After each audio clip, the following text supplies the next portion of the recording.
Good morning, sir. We are absolutely honored to be given the opportunity to talk here and interview you today.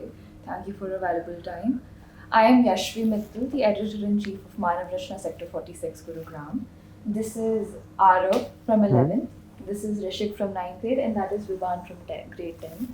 And today we would like to interview you about various things, including our upcoming newsletter, which will be on the topic Atmanirbhar Bharat.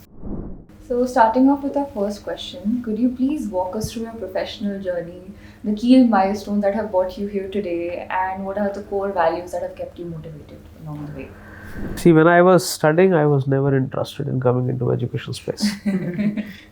I still remember after completing my MBA, I got a chance to work somewhere in an organization, and I came back to my dad. I said, "Ki Dad, I want to work." बड़ा अच्छा लगता था corporate world को देखते हुए Monday to Friday job Saturday Sunday you enjoy and I had never seen my dad enjoying. I would not say enjoying, I would say that he never had time for himself because he was a businessman, he was an entrepreneur. He always wanted to do something good for the society. He always wanted to build an institution. He was always excited in doing something new. So मुझे लगता था कि उनके पास time ही नहीं होता. हम रात को डिनर पे मिलते थे, वो भी हफ्ते में 3 दिन मिलते थे शायद. So I said I will do a job Monday to Friday, Saturday, Sunday, chill, and that's the kind of life. He said कि why don't you come and spend some time? If you don't like it, you can any day go and do a job. So I said okay, the deal is fine, and it was I think 1st or 2nd of April after doing my MBA. When I started working, when I started coming to the campus, मुझे education से डर लगता था. डर इसलिए लगता था because whatever you might do in education space, since I was also a student in my school, in my college, we always used to criticize the school and university. यहाँ ये नहीं होता या वो नहीं होता. So I thought that जब इतना criticism मिलता है तो वो काम क्यों करना है? But then I came here and there is no looking back. So the day I came here, I saw that there is so much what you can do through education. Education is the most powerful tool to change the world. I could see that sense, I could see that power, I could see that commitment. I could even see that respect what you get once you are in the education sector. So that kept me going in my journey of, where I am today. And my mom has been a government school teacher, so I always had a teacher at home. I still have a teacher at my home. My mom is one who is a very good role model for us to see how and what a teacher should do, or what a teacher can do, what the power of a teacher is. So she always inspired us. Dad, again, somebody who was always available for everyone. And in my last so many years in the education sector, I met people from diverse background. I met a young parent. I also met a young child, 2.5 years, 3 years old in a pre-nursery classroom. I also get a chance to meet somebody who is 85, 86 doing his PhD from us. So you learn a lot. You learn a lot and you meet people, and every person responds differently in a similar situation.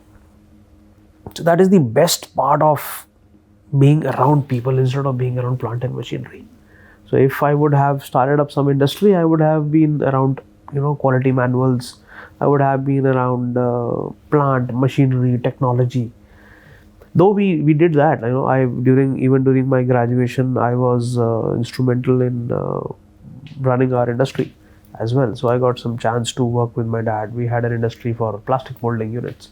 We used to make rear view mirrors, we used to make headlamps, we used to make jars of mixies and all that stuff we used to do. I saw that was also very fascinating, but nothing comparable to education. So you found your true calling?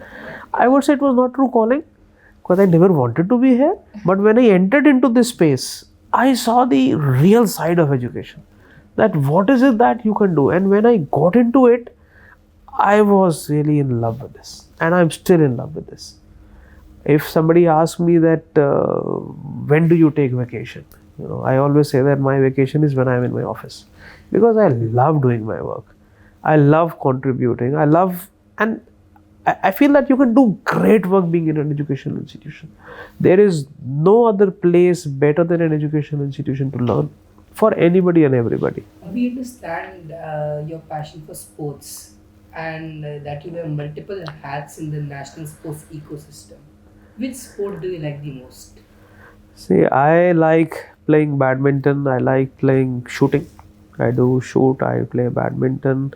Whenever I see a table tennis table, I try my hand there. And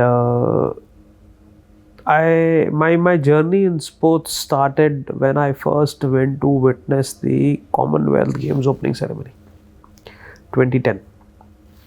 So it was me, my dad, and Mr. Sarkar Talwar, our director of sports, and my son, Shaurya. So we took a metro from Faridabad, went on a metro, took a bus, went and saw the opening ceremony. After the opening ceremony, we also got a chance to, another day we saw an athletics competition. So there was one, person from, I think, Nigeria who won. Not Nigeria, I think somebody was there who won from some other nation. And as soon as the national anthem played of that country, हमारे को कुछ नहीं समझ आ रहा था, but as soon as the national anthem played, everybody stood up. Everybody in the stadium stood up. I could see the power of sports on that day. I could sense that. See, listen, we are not understanding what it means, but giving respect to a national anthem, just standing for that national anthem, and even during opening ceremony, person from any country, जब हमारा national anthem बजा सारे खड़े हुए थे. So that was the respect what you give to your flag and to your national anthem. So I saw that power and that might of sports on that day, and since then there is no looking back. I thought of if you can't go onto the podium now, at least you could create a space, you could create a plan where somebody else can represent India at international level. And I have been fortunate enough to work with a lot of young athletes, a lot of experienced athletes, a lot of sports administrators, been in shooting sport, been with the football growth, been with the indigenous sport, growth of indigenous sports like Kho. I work with the Special Olympics Bharat, which works with intellectually disabled athletes. I also got a chance to work with the transplant games, where if somebody has donated an organ or somebody has received an organ, they go and compete. There's a game called World Transplant Games. I got a chance to work with the yoga asana, now university sports, the school sports, and building the entire infrastructure around sports, grassroots level of sports. Recently, one thing which I really loved was that we have picked up 15 girls under 15 age from different villages of Haryana. And we did a competition with them, and we finally took them to Gothia Cup in Sweden. So most of them were the girls who would have never ever dreamt in their life that they will even sit in an aircraft and go there. And under 15, if you meet them, they were so excited, so happy. They played 4 matches, they won 2 matches out of 4. So that was a real win for us. So sports, I feel that I have a separate heart and a separate mind for sports.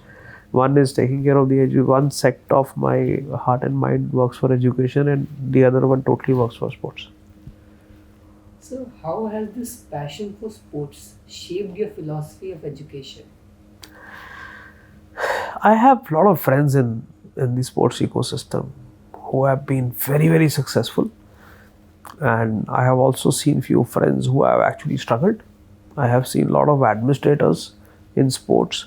So when I see the entire canvas of sports, it's very competitive, right? So it inspires you to be competitive. Sports inspires you to be competitive. Sports also teaches you that there should be a milestone to achieve. Sports also teaches you to do some back references and take decisions based on data, right? If you are an athlete, your timing for a particular run is X seconds, right? So next time I have to match that, or I should be better than that. So benchmarking is what sports teaches you. Sports teaches you to be a team player, right? Sports also teaches you to be inclusive by accepting people from different diversities, different regions, different diversities. Sports also teaches you to be responsible for yourself, because your tomorrow should be better than today. Then only you can progress in sports. You can't say that my tomorrow is a little bit down than today. And one thing which I like about sports is that it teaches you how to get up again, even if you lose. Our school newsletter wing, as you know, is published by a student-run publication. So, in your view, how important is a student-run publication in nurturing a school's ethos and a sense of community? School should be run by students. School should not be run by teachers, not only publications. Because today you yourself are so smart and so responsible. Sometimes I feel sitting on this chair that I am becoming obsolete in terms of the next generation understanding. So wherever I get a chance, I want to interact with young generation. I want to understand what and how you want to do. It's all about believing in the student council, believing in the student that yes, you can do it. And doing something like this in a school, student-driven publications, I would say student-driven events, I would say even student-driven class is the future of learning. And if it is a student-led and a student-driven school, the dialogue and the discussions what you will have will be much, much better. Sir, for this quarter, our school is exploring the theme of India at 2047, the vision of an Atmanirbhar Bharat. In this context, we would like to hear your thoughts about how students can actively contribute to making India a progressive, self-reliant, and a future-ready nation. I see India as a consumer market. From a consumer market, we will have to move to a creators market. So whatever is being produced across the world, any part of the world, whichever country is producing anything, they today keep my country in their mind because they see that we are the largest consumer market. How do we convert ourselves from a consumer-driven economy to a creators and an innovation-driven economy? Will take us to the real Atmanirbhar Bharat. Imagine you, like when I see our university, at campus, so we have so many students here. Just few days back, it just came to my mind when I was discussing with few of my, top leadership here that we have a placement cell in our university center. And we have a team which is also doing some business incubation. So if you have an idea, they come to you, you share your idea, they try to incubate that idea, they try to cultivate that idea, they try to take that idea into a business success. But the ratio is very less. You see how many startups have come from the campus, how many business ideas have come from the campus comparable to how many students have got their jobs. We'll have to create a balance for that. So the real Atmanirbhar Bharat will come when more people will come into their businesses, when more people will be innovative, when we will create more products which the country and eventually the world will use. So we have to be more innovative, more creative, whether it is in terms of product, it is in terms of service, it is in terms of solution. Instead of being a job seeker, we should become a job giver. Yes, I also noticed this because India is one of the top 10 countries when it comes to research and development, so producing theoretical studies. But when it comes to innovation, startups, it's in the lower rank. So I think that's a common problem which India really needs to move upon. Which would be I would say this: the educational institutions are to be blamed for this. Yes, Right? because there's more focus on theoretical knowledge rather than practical. And for us, when we do some research, when you talk to a faculty, talk to a professor, who is a researcher, he wants to do research because I want to do research, I want to publish a paper. I feel that they should also have in their mind that what next? You published a paper, you got a patent, what next? Can you commercialize it? Can somebody else put in money in your idea? Or the research, it should not stay in the library, it should not stay in the research rooms. If you have created something, you have published something, you have created a prototype, what next? It should not end there. So the real success of research is when the research gets converted into service or get converted into a product, or the research gets created which helps in eventually in bringing a service or a product. Not necessarily that the area in which I am doing my research which eventually result into a product or a service, but it could help me in reaching there. So that sense of commercializing the research what you are doing, building the real service out of the research what you are doing, is what India needs to look after. India will have to focus on the research which can give you business and services. And the current generation, I am happy that they think about this. They really think about this. They always ask, "Ki isme mere liye kya hai?" You know, how will I become richer and richer? How will I grow? So if you are thinking about profit, if you're thinking about business, it's something good. So, as an entrepreneur and educationist, what are some foundational lessons that you have learned that students like us can use in our journeys, both academic and personal? If my first take will be that believe in yourself. Never cheat to yourself. अपने आप से झूठ कभी नहीं बोलना. बाकी हो सकता है सिचुएशन में कभी बोलना पड़ जाए तो मैं उसकी गारंटी नहीं लेता, बट अपने आप से झूठ कभी नहीं बोलना चाहिए. You should be true to yourself and you should believe that, I also said it earlier, your tomorrow should be better than today in whatever you are doing. You should try to progress. Don't try to match the pace with the person next to you, but you should progress and be consistent. So if I see our journey as Manav Rachna Institutions, consistency and the value system what we hold is what is taking Manav Rachna to where it is and where it will be. The day we compromise on consistency, on our core, core deliverables and the values, we will be like, like a ship which is not going very smooth. So that focus, that consistency is what is the key for the success. Be it an entrepreneur, be it a person who is doing job somewhere, anybody. Even if you see your mom at home, if she's cooking something, if she's enjoying that, the taste is very good. If she's not in a good mood, the same recipe, the same food and the same mom and the same pan will not give you the similar output what you had it. So the bhav of doing something is very, very important. Yes. To the essence and the bhav of doing whatever you are doing. Sir, you have been the driving force behind establishing many successful startups. What challenges would you say that you have encountered, and how have you taken them in your stride? So you got to meet a lot of students who are they want to have their startups, they want to do big businesses. The first challenge what I have seen in startups is that they start together, right? As 2, 3, 4 boys and girls coming together. The biggest challenge what I have seen is that teamwork. If there are 3 people who have come together to create a startup, one guy is good at sales and marketing, other is good at technology, third one is good at strategy and government compliances. So they should value, respect their areas, and they should try to work together.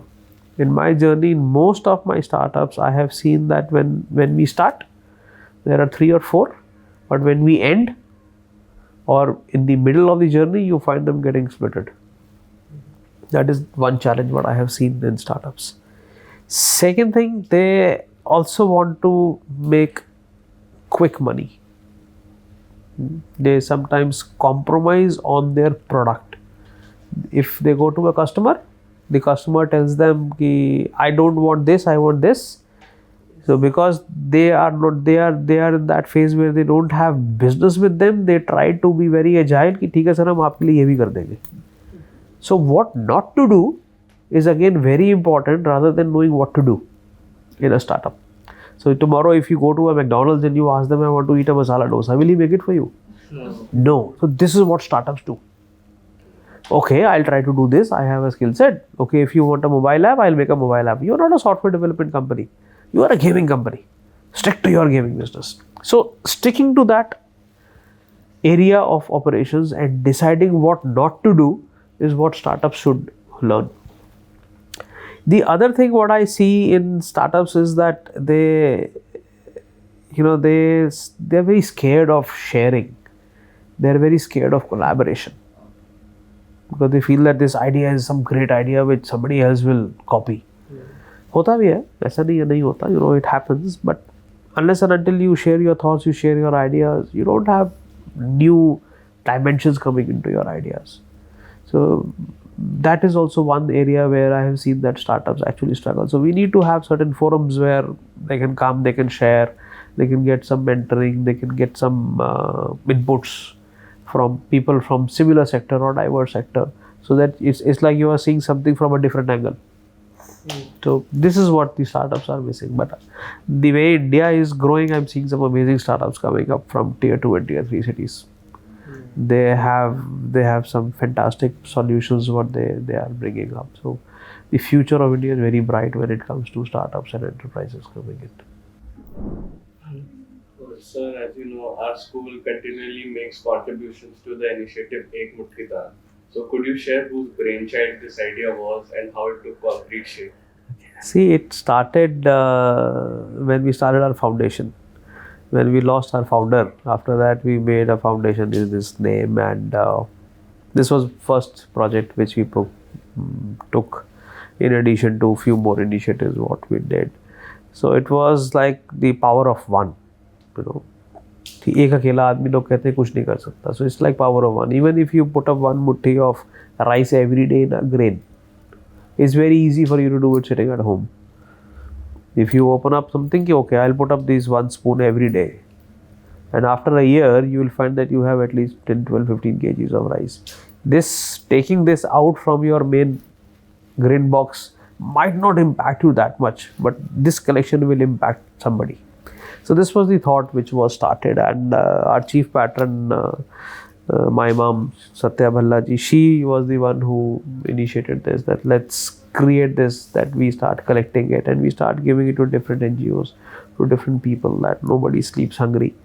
We should have some support for everybody to have at least the basic meal of the day. And today we have been able to do some good work in this space, and I am also seeing that even country has progressed. There was a time when we used to talk about hunger, when we used to talk about people below poverty line. We have evolved a lot in last decade.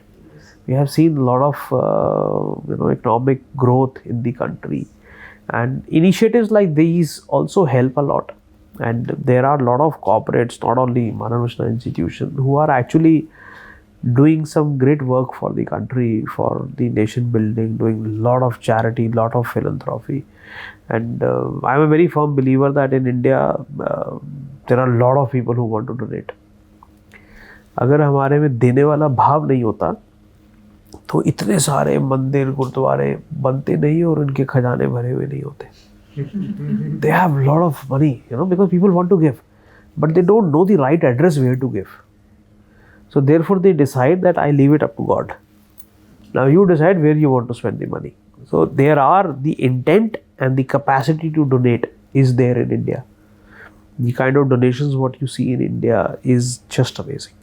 So how you create a plan to use that donation, how sincerely you have that, and what sincerity you have in doing it, that is what you need to build. So with this project of ours, Ek Muthi Daan, I think we have been able to create that space where most of the people, somebody's birthday, they come to our foundation, they commit, okay, I commit this much amount of dry grain for next donation whenever you want to do it. So it's just about trust and building a nice ecosystem to deliver and achieve that and measure that. So coming to a final question, each and every year a new batch of class 12 students leave the school and they're out in the open world.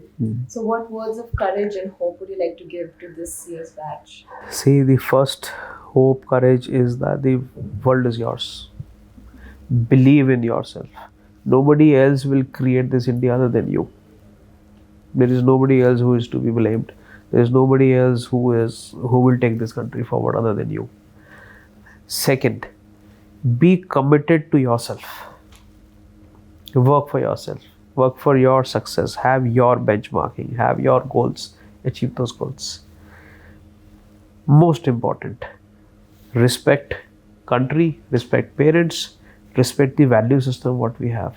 The only threat what I see in the next generation is losing on the value system of India. The only threat. If we respect our value system, if we respect our country, if we respect our elders, nothing will change. We will progress. And my last caution and warning is, please stay away from use of alcohol and drugs. This is one problem which I see coming up in my country, particularly with the youth. I see that as a challenge which is coming up. It will actually disrupt the growth of our country. It will actually disrupt the growth of our country. Not necessary that weekends will be celebrated the way we are celebrating. Right? We can have much better ways to celebrate the weekends. We can have much better moments to celebrate. So enjoy your life. Be happy, healthy. Happy and healthy. Mental well-being is again one concern. वो इसलिए है क्योंकि हम सब बहुत सारी चीज़ों से घिरे हुए हैं. So if you are focused, if you are consistent, the next generation will do wonders. You people are much ahead of us. You people are much smarter than us. The kind of exposure what you have got, I am sure that somebody at my age will have not even got 10% of what you people have.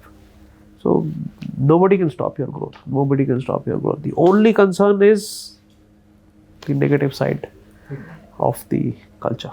So be positive and respect your country, love your country, believe in yourself.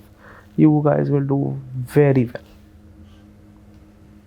Thank you so much, sir. Thank you, sir. Thank you. Lovely talking to you guys. You too, sir.